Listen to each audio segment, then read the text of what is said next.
갈라디아서 1장인데요. 갈라디아서 1장 1절부터 9절까지 말씀입니다. 갈라디아서 1장 1절에서 9절까지 말씀.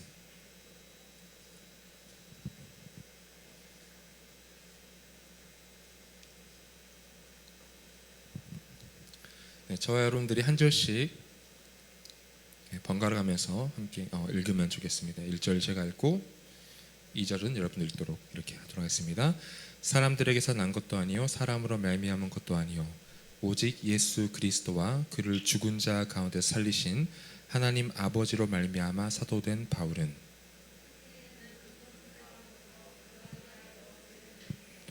우리 하나님 아버지와 주 예수 그리스도로부터 은혜와 평강이 있기를 원하노라.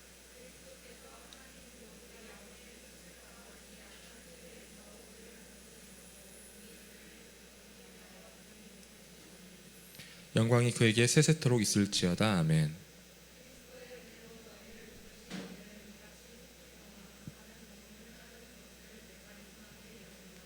다른 복음 없나니 다만 어떤 사람들이 너희를 교란하여 그리스도의 복음을 변하게 하려 함이라.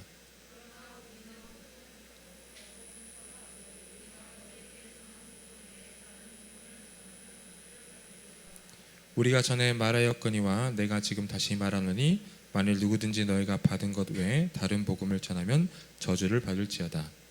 이제 내가 사람들에게 좋게 하랴 하나님께 좋게 하랴 사람들에게 기쁨을 구하랴 내가 지금까지 사람들의 기쁨을 구하였다면 그리스도의 종이 아니니라.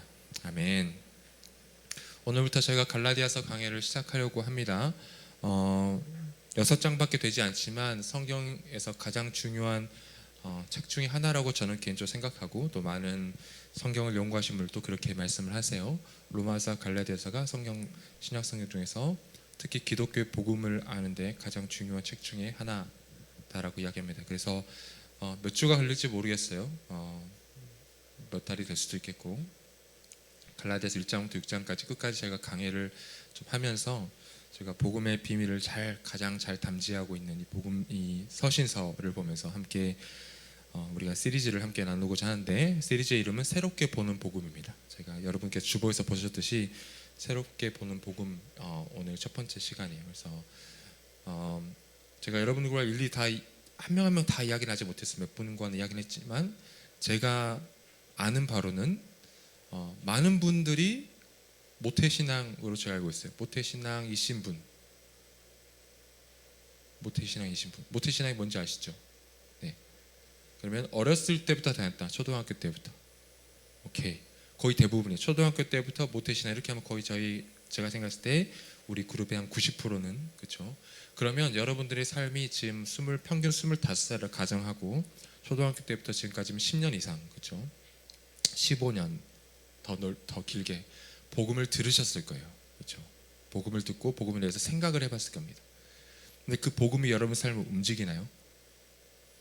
그 복음이 여러분 삶에 얼마나 임팩트를 주나요? 제가 아는 선교사님 중에 한 분은 이런 말을 하세요. 그 선교사님은 평생을 돌아다니시면서 집회를 하시는 선교사님이신데 그분은 항상 말씀을 전하실 때 이 말씀을 꼭 하십니다. 당신을 한 발자국도 움직이게 할 수 없는 복음은 복음이 아닙니다. 라고 말합니다. 여러분들의 삶을 한 발자국도 앞으로 나아가게 하지 못하는 복음은 복음이 아니라고 이야기해요. 그 복음이 여러분 삶 가운데 얼만큼의 임팩트가 있냐고. 여러분의 일상의 삶 가운데 복음이 그냥 장롱에 깊이 넣어놨다가 주일날 잠깐 나올 때 꺼내어 입는 옷 정도로 복음이 전락해버려 있다면 우리는 심각하게 다시 생각해봐야 돼요. 나의 15년 이상, 20년 이상의 신앙생활을 다시 한번 고찰해봐야 돼요. 나는 과연 잘 가고 있는 것인가? 나는 그냥 시간을 허비하고 있는 건 아닌가? 그래서 저희가 갈라디아서 말씀을 함께 나누면서 좀 복음을 좀 다시 보고 예수 그리스도 앞에 좀 나아가면 좋겠다는 생각합니다. 최대한 이론적인 부분보다는 여러분들에게 좀 실질적으로 맞닿을 수 있는 부분들을 좀 저희가 중점적으로 보고 싶은데 필요하다면 때로는 조금 더 깊은 이야기를 할 수도 있겠어요. 근데 그러한 과정들이 단지 지루하다고 느끼기보다는 하나님의 말씀을 조금 더 깊이 있게 다루는 시간이라고 생각하고 보면 좋겠습니다. 오늘 전체 말씀에 오늘 함께 나눌 이 본문 말씀의 핵심은 이 사진 한 장으로 제가 대신해 볼 수 있을 것 같아요. 사진을 보여주시면 좋을 것 같은데 네, 짜자잔. 제가 뭘 말하는 걸까요? 뭐를 제가 이야기하고 싶어서 이렇게 사진을 띄워놓을까요? 우리 여성분들은 눈이 갑자기 팍. 무엇을 말하는 걸까요? 혹시 아시는 분? 손 한번 들고 이야기하셔도 돼요. 둘 중에 하나는 진품이고 둘째 하나는 가품이에요. 뭐가 진품이고 뭐가 가품일까요? 아는 분? 감별사 있으세요? 이 중에서? 난 진품을 하고 가품을 한다. 최근에 어떤 셀럽이 가품 들고 나왔다 큰일 나는데, 엄청 큰일 난 적 있죠. 근데 뭐 사회적으로 이슈가 됐잖아요. 전 잘 몰라요. 근데 인터넷에 보니까 진품같이 생긴 게 가품이더라고요. 그래서 왼쪽 게 가품이고 오른쪽 게 진품이었어요. 가품을 판매하는 자는 법적으로 처벌받을 수 있죠. 판매하는 자는, 사는 소비자들에게 법적인 처벌을 가하는 것을 아직 제가 발견하지 못했어요. 근데 판매하는 자들에게는 법적인 처벌을 물을 수 있습니다. 가품을 판매하는 것을 우리가 이제 짝퉁이라고 하죠. 짝퉁을 판매하는 것을 법적 조치하는 이유는 뭔가? 제가 찾아봤는데 2011년도에 논문이 하나 있더라고요. 2011년도에 한국소비자원에서 출판하고 발행한 논문이 있어요. 그 논문을 읽어보니까 국내 짝퉁 시장의 규모가 약 14조 원이래요. 2011년도에, 그러니까 10년 전에 14조 원으로 명품 시장 규모 5조의 3배라고 합니다. 그러니까 짝퉁 시장 규모가 온라인 마켓까지 등장하면서 더 확산되고 있어요. 근데 왜 가품이 문제가 되느냐? 가품을 판매한 자를 적발하면 그 모든 물품을 전량 폐기해야 된대요. 물적 낭비가 되죠. 소비자를 현혹시키고 시장을 교란시켜요. 가장 중요한 것은, 이 논문에서 말하는 가장 중요한 것은 뭐라고 이야기하냐면, 국내 가품 시장이 크다는 것이 국제사회에 알려지면 이 우리나라에서 수출하는 이 수출품의 가치가 하락된대요. 그래서 우리나라의 수출의 퀄리티를 의심받게 한대, 국제시장을 해서. 그렇기 때문에 국가적인 손해다는 거예요. 그래서 가품을 법적인 규제를 한다는 거예요. 최근에 이슈가 있죠. 연예계, 학계, 정치, 정계할 것 없이 논란이 되는 문제가 최근에 있습니다. 논문 표절 문제예요. 최근에 좋은 대학을 가기 위해서 정치인들 자녀들 다 발각되죠. 좋은 대학을 가기 위해서 하지 않았던 활동들을 조작하고 자신이 참여하지 않은 실험과 프로젝트에 마치 자신이 한 것 같이 논문과 포스터에 이름을 올리는 행위들, 그렇죠? 이 모든 것들은 진짜가 아닌 가짜인 거죠. 이런 행동들은 입시 제도를 흔들어 버립니다. 그렇죠? 그리고 동등한 위치에서 경쟁하는 학생들을 교란시켜요. 이게 가짜가 주는 임팩트예요. 시장이 교란되고 국가의 위상이 떨어지는 것처럼 동일하게 표절이나 자신이 하지 않은 행동들에 자신의 이름 올리는 가짜 행위는 입시 제도를 교란시키고 같이 경쟁하는 사람들을 혼란시켜요. 그러니까 가짜는 위험한 겁니다. 국민들이 분노하고 특히 청년들이 상대적 박탈감을 느꼈죠. 그런데 중요한 거는, 제가 이 이야기를 왜 하냐면, 갈라디아에서 전체의 주제가 이거예요. 진짜 가짜를 나누는 거예요. 찐 복음, 짝퉁 복음. 성경에도 빈번하게 참 복음과 거짓 복음, 진리와 비진리에 대해서 가르치고 있어요. 오늘 함께 본 본문에서 바울이 처음부터 강하게 참 복음을 이야기합니다. 바로 처음부터 서신을 시작하는, 편지를 시작하는 첫 마디부터 바울은 갈라디아서 전체 핵심을 던지고 시작합니다. 다른 복음은 뭐라고요? 없다. 갈라디아서는 편지죠. 사도 바울이라는 사람이 갈라디아 교회에 보내는 편지예요. 그럼 편지를 쓸 때는 두 가지가 반드시 포함되죠. 여러분은 편지 쓸 때 연애 편지를 얼마나 많이 쓰지, 요즘에 안 쓰시죠? 쓰는지 모르겠지만 아무튼 쓰면 더 감동을 받는다고 하던데, 편지를 쓸 때 두 가지가 꼭 수반되죠. 하나는 내용이죠. 내가 사랑하는 사람에게 하고 싶은 말이 들어가는, 메시지가 들어가는 거예요. 또 하나는 뭐죠? 형식이에요. 여러분 편지 쓰면 가장 먼저 뭘 먼저 쓰나요? 땡땡에게, 그렇죠? 수신절 먼저 쓰죠. 그리고 그 다음에 뭘 써요? 안녕? 이럴 때는 늦게 이럴 때는 지연자에 막 이랬는데, 나도 알아요, 느끼한 거. 이름을 말하고 그 다음에 내용이 나오고 마지막에 또 뭐가 나오죠? 그쵸? 날짜나 마지막 인사 그리고 누구로부터 이렇게 발신자는 형식이란 게 있잖아요. 그죠? 서신도 성경도 마찬가지예요. 성경에서 바울이 그 각 지역에 보낸 서신도 형식이 있어요. 근데 갈라디아에서는 그 형식이 파괴됩니다. 갈라디아서 1장의 1절에 먼저 형식이 나와요. 나 바울은 이라고 말합니다. 그러니까 수신자가 발신자가 먼저 나오고 보통 로마서나 고린도 전후서나 다른 데살로니가 전후서 바울이 쓴 편지를 보면 보통 어떤 말이 다음에 나오냐면 인사나 기도가 나옵니다. 혹은 감사. 너희 믿음으로 인해 감사하노라. 아니면 내가 너희를 위해서 기도하노라. 이런 게 나와요. 근데 갈라디아서는 그게 없어요. 감사가 한마디도 안 나옵니다. 인사가 안 나와요. 왜 그럴까요? 뭐 둘 중에 두 가지를 유추해 볼 수 있겠죠. 첫 번째는 급해요. 지금 바울이 빨리 내가 할 말을 해야 되겠어. 인사할 시간이 없어. 너희들에게 칭찬할 시간이 없어. 빨리 내가 할 말 해야 되겠어. 두 번째는 뭐죠? 그들에게 감사할 것이 하나도 없는 거예요. 너희들에게 내가 감사할 게 없어. 그래서 난 빨리 내 할 말 해야겠어. 그리고 나서 바로 6절에 본론으로 바로 들어갑니다. 6절에서 바울이 이야기해요. 훅 치고 들어오죠. 그리스도의 은혜로 너희를 부르신 이를 이같이 속히 떠나 다른 복음을 따르는 것을 내가 이상하게 여긴다는 거예요. 여기서 이상하게 여긴다는 말은 헬라어를 직역하면 이거예요. 내가 깜짝 놀란다는 거예요. 깜짝 놀란다. 그러니까 6절을 헬라어 성경이 있는데 헬라어 성경을 직역하면 저희가 갖고 있는 한국어 성경이지만 신약 성경 헬라어 성경을 직역하면 이렇게 말할 수 있어요. 너희가 이토록 이렇게나 빨리 그리스도의 은혜 안에서 너희를 부르신 이를 떠나서 다른 복음으로 옮겨가는 것을 보고 요즘 말로 갈아타는 것을 보고 내가 깜짝 놀랐다. 갈라디아서 교회 현재의 모습이죠. 그들은 바울이 전한 복음에서 속히 떠나서 다른 복음으로 갈아타 버렸어요. 다른 복음, 가짜 복음으로. 사실 갈라디아 교회와 바울은 굉장히 가까운 사이였습니다.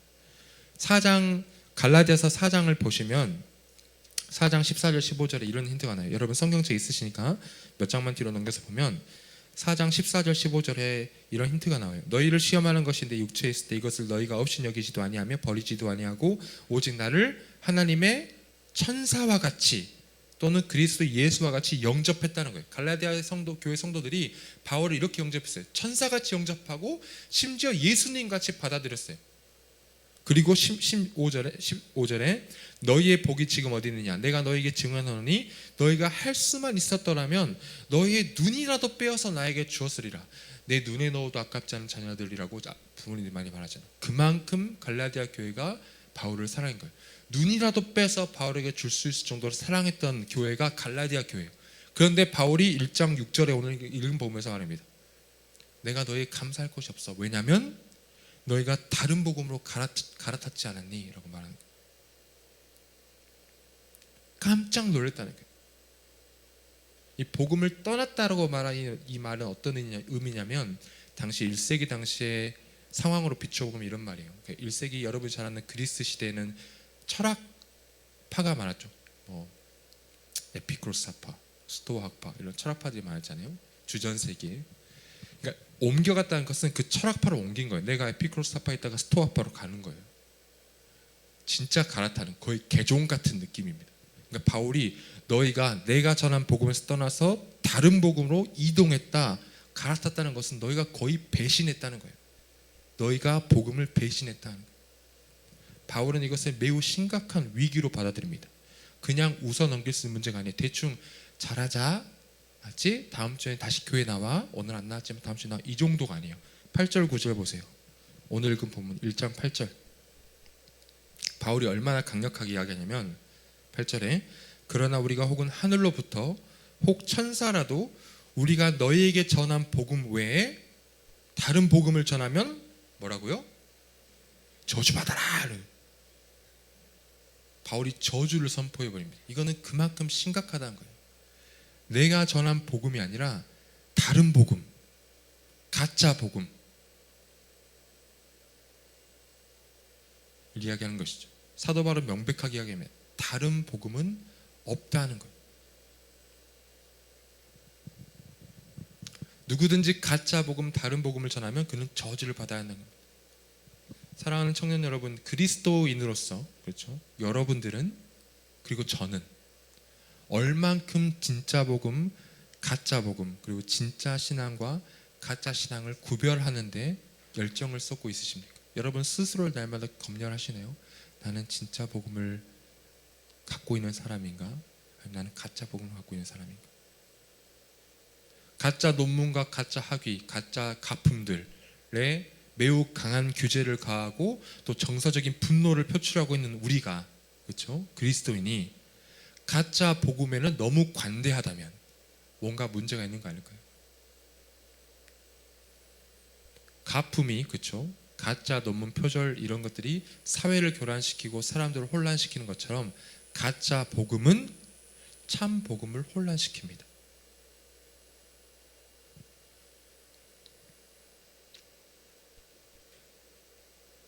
사도 바울이 명백하게 이야기하죠. 다른 복음은 없다는 것. 진짜 흉내를 내는 것은 진짜가 아닙니다. 이미테이션은 아무리 잘 꾸미고 비슷해도 여전히 오리지널이 아니에요. 제가 20대 때 선교 활동을 많이 다녔어요. 필리핀에서도 1년 있었고, 태국, 라오스, 베트남, 그리고 미얀마, 영국, 이스라엘, 이집트 이렇게 막 다녔어요. 선교 활동하려고. 근데 동남아시아를 갔을 때 제가 그 선교 일정이 끝나고 이제 귀국하기 전에 봤는데 너무 예쁜 반지가 있는 거예요. 그래서 그 파는 사람한테 물어봤어요. 이거 뭐냐고. 은이래요. 오케이 하고 샀죠. 끼고 와서 샤워를 했어요. 샤워를 딱 했죠. 머리를 말렸어. 근데 뭔가 이상해. 봤더니 색깔 다 벗겨진 거야. 그 다음에 또 속았어요. 그 다음에는 또 다른 데 가가지고 시계가 너무 예뻤어요. 저는 그때 당시 명품 이런 거 모르고 그냥 시계가 예뻐서 샀죠. 사서 기숙사에서 들어왔는데 친구들이 제 시계를 보더니 깜짝 놀라는 거예요. 너 무슨 돈이 있어서 이 시계 샀냐고. 이게 뭔데? 엄청 좋은 시계라고. 아 그래? 난 몰랐었는데 이거 가품일걸? 그냥 샀으니까. 그래서 그 다음날 자고 일어났는데 시계를 봤는데 시계 이상해요. 분침이 떨어져 있어. 시계가 안 돌아가. 시침만 했어. 1시간에 한 번씩 움직여. 안 돌아. 가품 이미테이션은 아무리 흉내내도 오리지널이 아니에요. 아무리 흉내를 내도. 진짜 복음은, 가짜 복음은 아무리 흉내를 내도 진짜 복음이 될 수가 없습니다. 이 시대엔 다른 복음이 참 많아요. 여러분들은 어떤 다른 복음을 들었고 경험했는지 모르겠지만 이 시대에 다른 복음이 되게 많습니다. 두 가지 형태인데요. 전 두 가지 형태로 얘기하고 싶습니다. 하나는 거짓 복음, 그리고 단 하나는 유사 복음. 거짓 복음, 유사 복음. 거짓 복음은 이단 같은 거예요. 예, 여러분 한국에 자칭 하나님이라 말하는 사람이 몇 명인 줄 아세요? 20명. 한국에 자칭 재림 예수라고 말하는 사람이 몇 명인 줄 아세요? 50명. 저는 진짜 소망하기는 그 70명을 한 군데 모아보고 싶어요. 서로 한번 누가 진짜 하나님인지 누가 진짜 자칭 재림 예수인지 한번 이야기해보라고 하고 싶어요. 이런 거짓 복음들. 물론 이단에 관해서는 저희가 지금 이야기할 수 없겠죠. 나중에 시간 있으면 더 다루겠지만, 두 번째 제가 오늘 진짜 이야기하고 싶은 거짓 복음은 가짜 복음은 유사 복음입니다. 유사 복음. 이단은 아니지만, 그리고 교회 정상적인 교회의 모습을 갖고 있지만 하나님의 복음을 온전히 담고 있지 않는 사상과 가르침들. 저는 불편하게 들으실 수 있어요. 근데 저는 제가 믿기로는 기복신앙도 유사복음이라고 저는 생각합니다. 기복신앙. 한국 사회 안에 뿌리 깊게 박혀있는 복음이에요. 그러니까 저희는 기복신앙 이야기하고 북미권에서는 이것을 번영신학, 번영복음이라고 이야기해요. 지성이면 감천이죠. 내가 지극히 지성이면 감천, 지극히 공을 들이고 지극히 정성 들여 빌면 하늘이 감동하여 나에게 복을 준다. 그래서 신앙생활의 궁극적인 목표는 복을 받기 위한 거예요. 어디서? 이 땅에서의 복. 이것은 나의 공로를 의지하게 하고 이 땅의 복에만 집중하게 하죠. 그래서 어떻게 말하죠? 누군가가 여러분들 친구 중에 아니면 부모님들 세대 중에 자식이 서울대 가고 어디 예일대학교 가고 하버드 가면은 믿음이 좋네. 믿음이 좋아서 간 거예요? 그냥 공부 잘해서 간 거예요. 믿음이 좋아서 간 게 아니라 그냥 공부 잘해서 간 겁니다. 뭔가 성공하고 돈 많이 벌면 믿음이 좋아서 그래. 믿음이 좋아서 그럴까요? 사업을 잘하는 거예요. 그거를 믿음과 연결시켜서 말하는 거예요. 그래서 마치 세상에서 성공하지 않으면 믿음이 없는 사람처럼 취급하고, 세상에서 실패하면 복음을 제대로 알지 못하고 믿음이 없는 사람처럼 이야기하는, 저는 그게 유사 복음이라고 생각합니다. 그리스도 외에 다른 것이 필요하다고 이야기해. 복음에 그리스도만으로 충분하지 않아. 너가 믿는 복음이 그리스도만 충분하지 않아. 돈도 있어야 되고 명예도 있어야 되고 사회적 지위도 있어야 돼. 그래야 이것을 통틀어서 너가 믿음이 좋다고 이야기하는 거야 라고 말하는 게 저는 유사 복음이라 생각해요. 근데 여러분, 복음은요, 그리스도면 된다라고 말하는 게 복음이에요. 예수면 됩니다 라고 말하는 게 복음입니다. 여러분들이 자존감이 떨어지고 성공하지 않고 실패하고 때로는 대학도 떨어지고 때로는 진급도 못하고 취직도 못해도 여러분, 그리스도면 됩니다라고 말하는 게 복음이에요. 청년 여러분들, 그런 것 때문에 기죽지 말아요. 그런 것들이 여러분들을 판단하게 내버려 두지 마세요. 여러분 안에 예수가 있으면, 복음이 있으면 그걸로 됩니다라고 말하는 게 참 복음이에요. 참된 복음은 뭘까요? 오늘 두 가지만 보면 좋겠는데, 먼저 4절을 보시면 갈라디아서 1장 4절에서 이야기하시죠. 그리스도께서 하나님 곧 우리 아버지의 뜻을 따라 이 악한 세대에서 우리를 건지시려고 우리 죄를 대속하기 위하여 자기 몸을 주셨으니. 첫 번째 참 복음은 바로 이거예요. 종말론적 복음. 종말론이라고 이야기하니까 되게 무겁게 느껴지고 재림만 생각하고 이렇게 하는데, 제가 말씀드리겠습니다. 종말론적인 믿음이란 건 이런 거예요. 뭐냐면 미래에 궁극적으로 일어날 일을 내가 지금 아멘 하는 거예요. 이게 종말론적 믿음이에요. 그러니까 여러분들이 죽어서 하나님 나라에 내가 가서 하나님과 영원한 영광을 누릴 것을, 그 미래에 일어날 일을 지금 내가 아멘 하는 거예요. 지금 내가 그것을 누리지 않고 있더라도. 그래서 믿음의 눈으로 보는 거예요. 아멘. 이게 종말론적 신앙이에요. 바울이 말하죠. 이 악한 세대, 지금 이 세상에서 너희를 건져내온, 이게 복음, 이게 구원이란 거예요. 성경은 자주 우리에게 이 세상을 따르지 말라고 이야기해요. 세상과 구별되라고 이야기합니다. 예를 들어서 로마서 12장에 너희는 이 세대를 본받지 말고 오직 마음을 새롭게 함으로 변화를 받아 하나님의 선하시고 기뻐하시고 온전하신 뜻이 무엇인지 분별하도록 하라. 이 세대를 본받지 말라라고죠. 요한에서 2장에도 이야기하죠. 이 세상이나 세상에 있는 것들을 사랑하지 말라. 누구든지 세상을 사랑하면 아버지의 사랑이 그 속에 있지 아니하니 이는 세상에 있는 모든 것이 육신의 정욕과 안목의 정욕과 이생의 자랑이니 다 아버지께로 쫓아온 것이 아니요 세상으로 쫓아온 것이라. 여러분, 여기서 말하는 이 세상을 따르지 말라, 이 세상은 악하다로 말할 때 이것은 물리적인 세상을 이야기하는 게 아니에요. 그러니까 지금 그렇게 따지면 지금 우리 모든 당장 산속으로 들어가서 세상과 단절해서 도인으로 살아야 되는데, 성경은 그걸 이야기하는 게 아니라 영적 세계관을 이야기하는 거예요. 이 세상에 있는 모든 것이 하나하나가 다 악하다는 게 아니라 사람들도 다 악하고 모든 사회 체계도 악하고 모든 게 다 악하다, 그게 아니라 이 세상을 다스리고 지배하는 죄의 영향력을 이야기하는 거예요. 중요한 겁니다. 지금부터 제가 설명드릴 테니까 잘 들어보면 좋겠어요. 로마서 5장 12절 14절에 이런 말씀이 있어요. 이러므로 한 사람으로 말미암아 죄가 어디로 들어왔죠? 세상에 들어오고 죄로 말미암아 뭐가 왔어요? 사망이 왔어요. 이게 파워예요, 여러분. 이게 파워 게임입니다. 사망이 모든 사람에게 이르렀어요. 죄가 들어오고 한 사람 말미암아 그 죄 때문에 사망이 들어와서 사망이 모든 사람에 퍼진 거예요. 사망이 왕노릇하는 거예요. 선과 악을 알게 하는 나무의 첫사람 아담과 하와가 선과 악을 알게 하는 나무의 열매를 따먹는 것은 단순한 도덕적인 실수가 아니에요. 여러분, 죄를 도덕적 실수로 연관시키면 때로는 착각에 빠지게 됩니다. 죄는 단순히 도덕적 실수가 아니에요. 윤리적 과오가 아닙니다. 죄는 파워예요.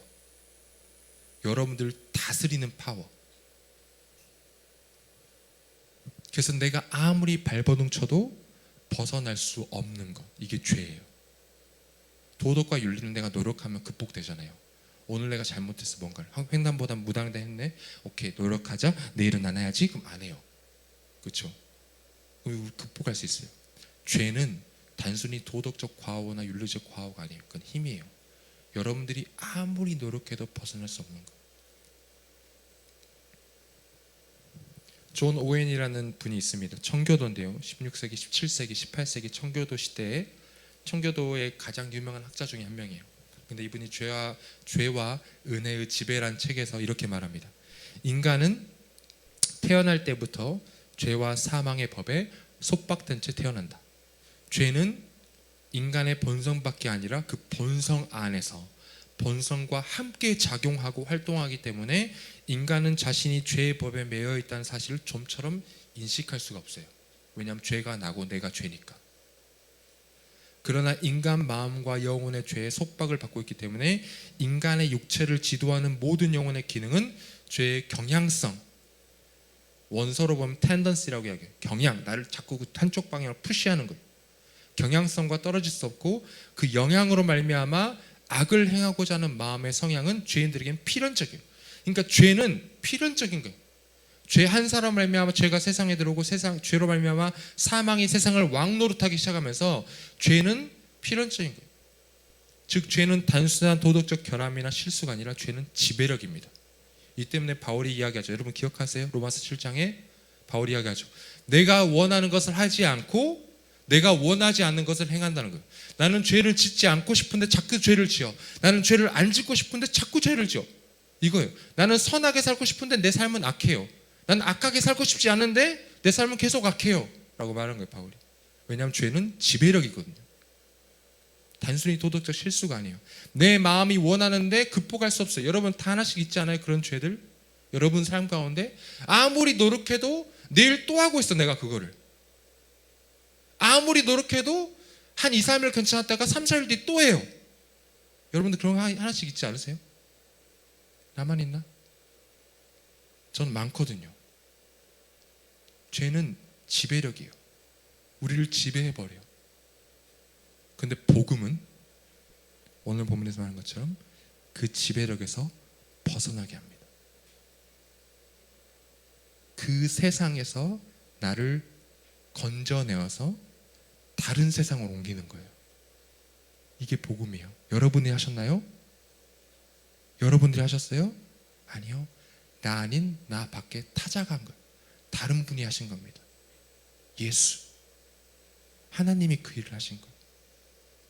죄의 지배력에서 벗어날 수 없는 나를 건져내어 새로운 땅으로 옮기신 거예요. 죄의 지배력과 파워가 더 이상 나를 주관하지 못하는 거예요. 여전히 내 삶은 아까 말했죠. 종말론적인 신앙. 여전히 내 삶은 진흙탕이지만 내가 믿음의 눈을 들어서 미래를 바라보며 마지막 날 그날에 주님이 나를 완전하게 하실 것을 믿는 그 믿음으로 사는 오늘, 그게 복음으로 사는 믿음이고 종말론적인 믿음을 갖고 사는 신앙이에요. 여러분들 삶을 보면 진흙탕이잖아요. 여러분 삶을 보면 그다지 깨끗하지 않아요. 내가 나를 스스로 봐도. 그런데 믿는 거예요. 나는 여전히 허덕이고 있지만 마지막 날에 하나님이 나를 완전케 하실 그날을 내가 지금 믿음으로 아멘 하는 거예요. 그래서 나의 현재적 상황이, 나의 현재적 상태가 나를 결정하지 못하게 만드는 거예요. 나의 지금 낮아진 모습이 나를 결정하지 못하게 만든 겁니다.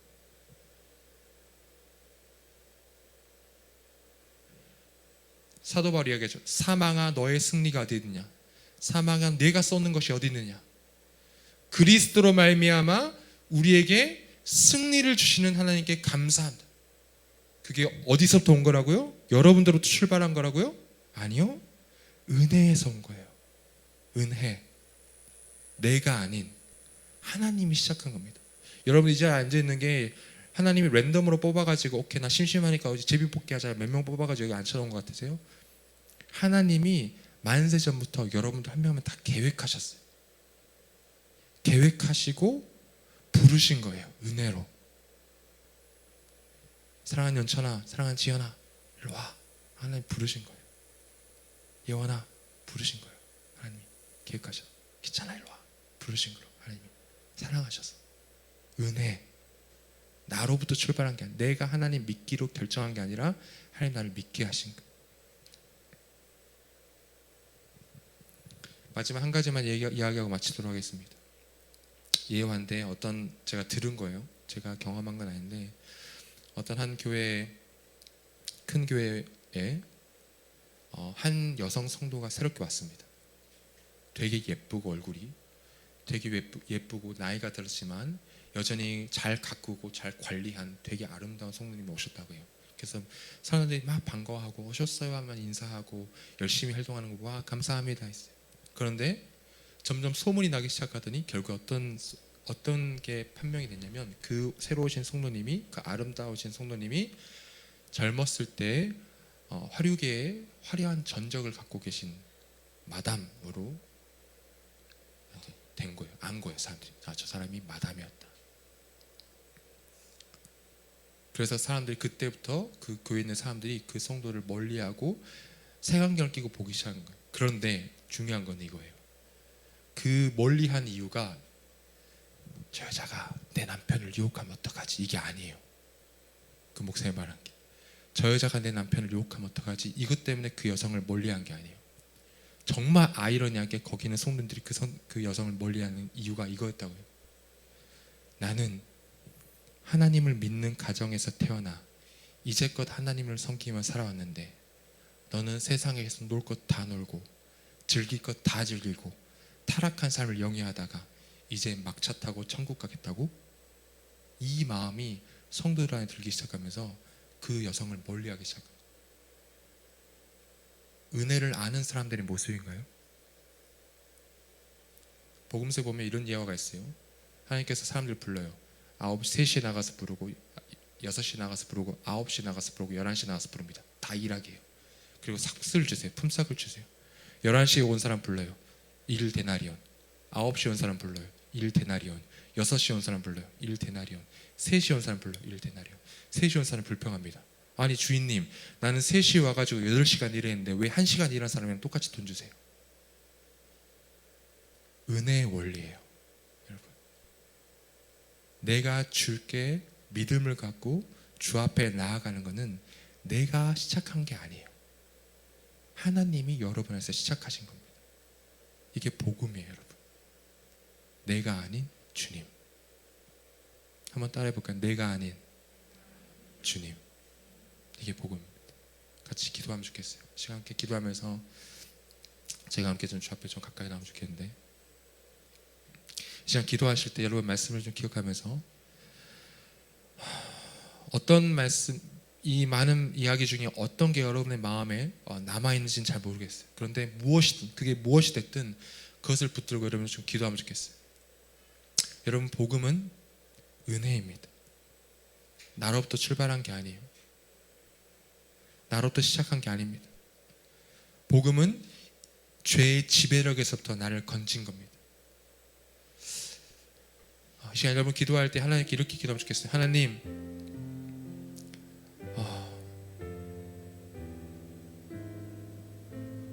나를 죄의 지배력에서부터 구원하셔서 감사합니다.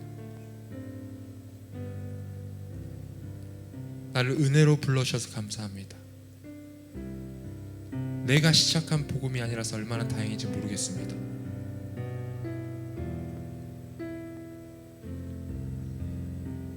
함께 시간 다시 한번 주님을 기억하면서 여러분이 갖고 있는 그 작은 마음 가지고 한번 기도해 볼까요? 함께 기도하면 좋겠습니다. 기도하겠습니다. 하나님의 시간도 주 앞에 다시 한번 기도하며 나옵니다. 하나님 나로부터 시작한 복음이 아니라서 정말 다행입니다. 나로부터 출발한 복음이 아니라 정말 다행입니다. 나로부터 출발한 복음이 아니라서 얼마나 다행인지 모르겠습니다. 아버지 죄의 지배로부터 벗어나게 한 복음이라서 정말 다행입니다. 내가 날마다 노력해도 극복할 수 없었던 나의 죄, 내가 날마다 힘쓰고 노력해도 극복할 수 없었던 나의 죄가 예수 그리스도의 십자가 안에서 해결된 것이 얼마나 다행이고 감사한 이유인지 모르겠습니다. 아버지, 그 은혜를 다시 한번 바라보는 주 앞에 나가게 됩니다. 주께서 함께하여 주시고 다시 한번 주를 의지하며 나간 나의 삶이 됐어. 주께서 함께하여 주소서. 주여 아버지, 일하여 주소서.